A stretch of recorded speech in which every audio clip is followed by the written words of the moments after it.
Assalamualaikum warahmatullahi wabarakatuh.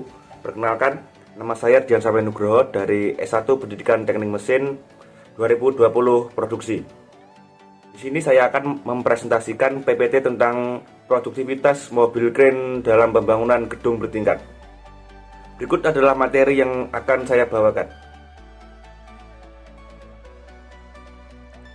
Ya, kembali lagi bersama saya Herdiansah Wahyu Nugroho, NIM akhir 09, yang akan menjelaskan tentang produktivitas mobil kren.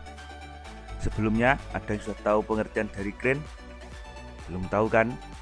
Sini saya akan menjelaskan tentang pengertian kren dan mobil kren, bagian-bagian dan fungsi mobil kren, faktor yang mempengaruhi produktivitas dari mobil kren. Yang pertama adalah kren. Kren merupakan salah satu pesawat pengangkat dan pemindah material yang banyak digunakan. Kren juga merupakan mesin alat berat atau heavy equipment yang memiliki bentuk dan kemampuan angkat yang besar dan mampu berputar hingga 360 derajat dan jangkauan hingga puluhan meter.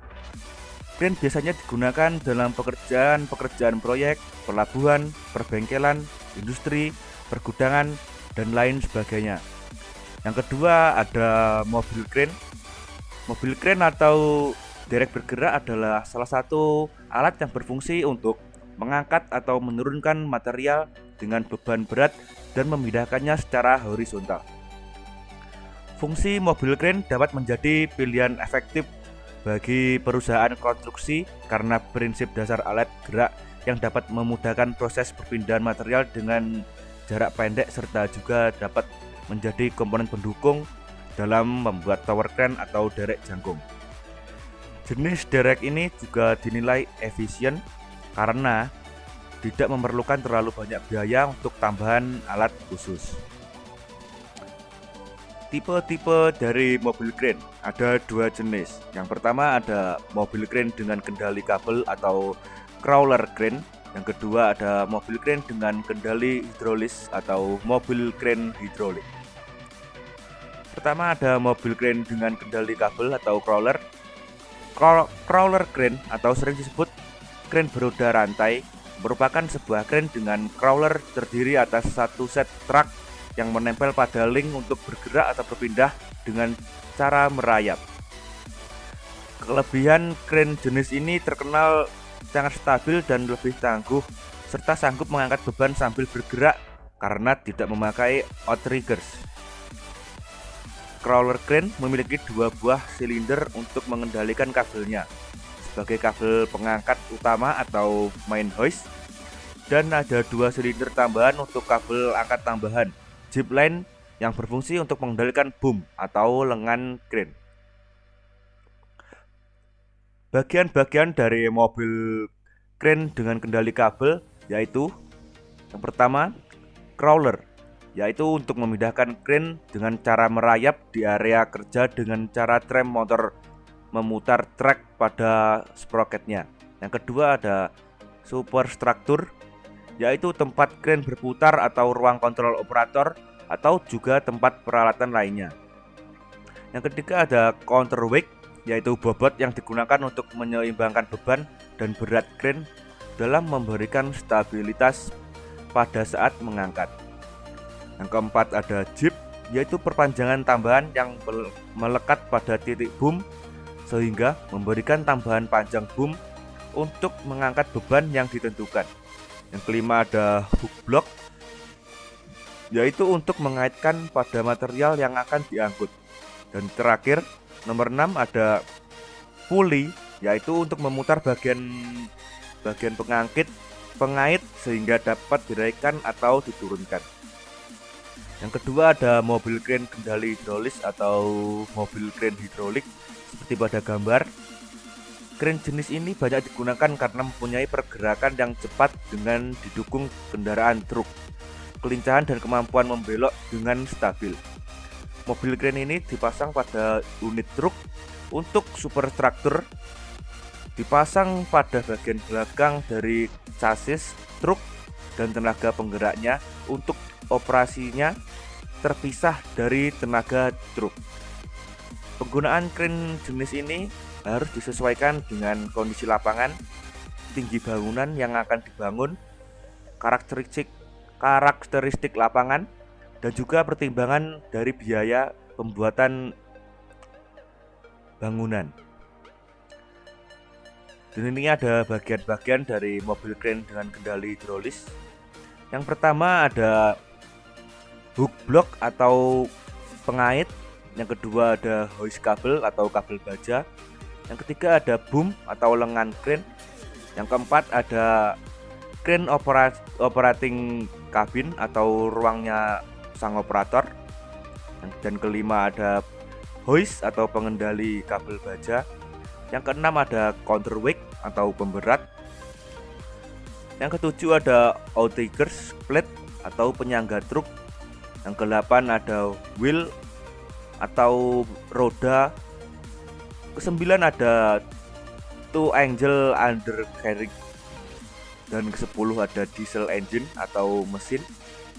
Kesebelas ada beam, ada outrigger beam atau rangkanya dari truk. Dan terakhir ke-12 ada louving cylinder atau silinder hidrolis. Dan di sini saya juga memiliki video tentang cara kerja dari mobil crane tersebut. Seperti biasa, sebelum pengoperasian unit crane, pastikan Anda sudah melakukan P2H, yaitu pemeriksaan peralatan harian. Pastikan parkir unit di posisi yang aman. Pastikan terlebih dahulu ganjal ban sudah terpasang dengan benar sebelum pengoperasian crane.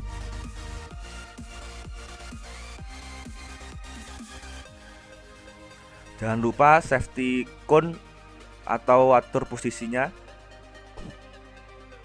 Sebelum pengoperasian unit crane, kenali bahaya di sekeliling kita, pastikan dalam kondisi yang aman.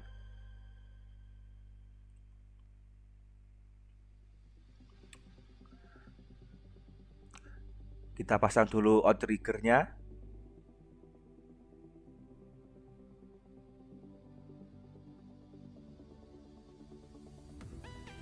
Pastikan dudukan rigger tanah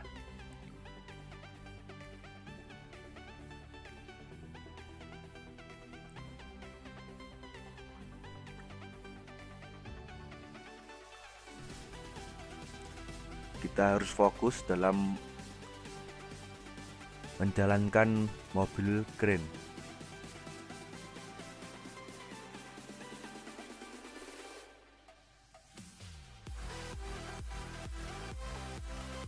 Fokus rigger. Teleskopiknya mulai memanjang.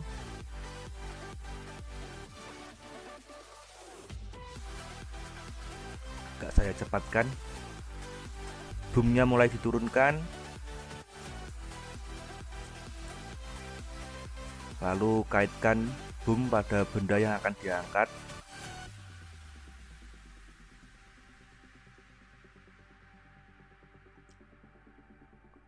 Mulai mengangkat benda.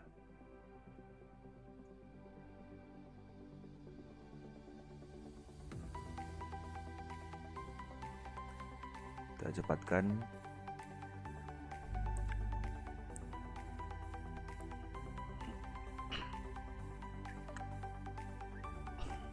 Arahkan ke kanan sesuai instruksi.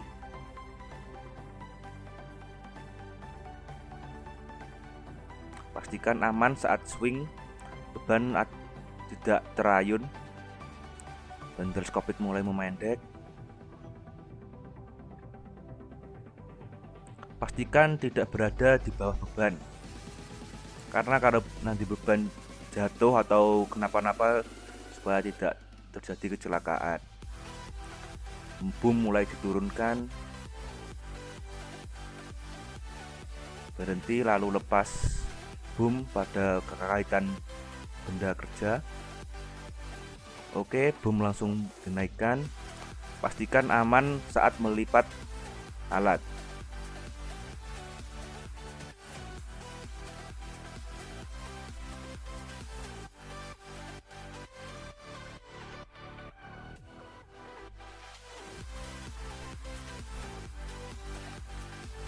kembalikan rigger ke posisi awal atau pada tempatnya kembali. Sebelum jalan, jangan lupa ganjel ban dilepas dahulu dan safety cone-nya dipindahkan.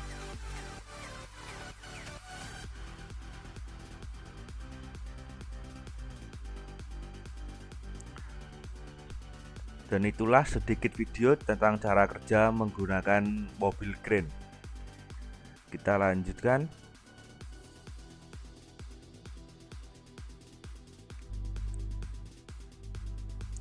Faktor yang mempengaruhi produktivitas dari mobil crane. Yang pertama ada berat material.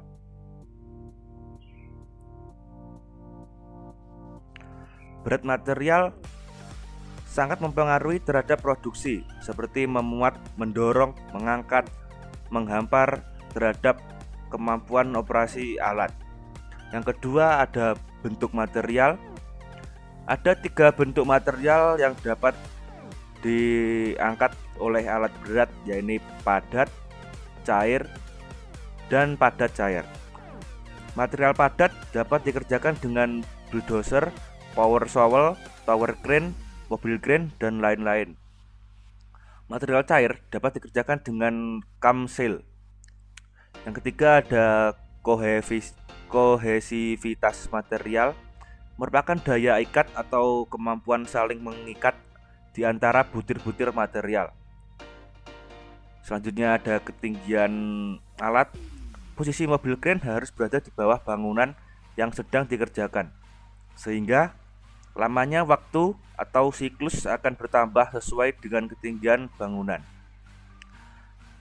Selanjutnya ada sudut putar, yang merupakan sudut yang dibentuk oleh slewing unit mulai dari mengisi hingga membongkar muatan barang. Selanjutnya ada kondisi dari medan kerja, yaitu lokasi tempat alat berat beroperasi memberikan bagaimana kondisi kerja yang mungkin akan dilakukan. Kondisi medan kerja akan mempengaruhi waktu siklus karena semakin sulit dan sempit medan kerja, maka waktu siklus akan semakin lama. Dan yang terakhir adalah kondisi manajemen. Sebuah pekerjaan tidak dapat bekerja secara masing-masing tanpa adanya pengaturan dan manajemen yang dilakukan kepala proyek dengan maksud menyamakan persepsi tentang kebersamaan, atau bisa disebut teamwork, untuk menjadi suatu landasan dalam mencapai tujuan. Kesimpulan dari pembelajaran hari ini atau dari review jurnal yaitu produktivitas penggunaan mobil crane pada proses pembangunan gedung bertingkat akan maksimal apabila faktor-faktor yang mempengaruhi produktivitas tersebut benar-benar terpenuhi dengan baik, utamanya tentang kondisi medan kerja dan kondisi manajemen.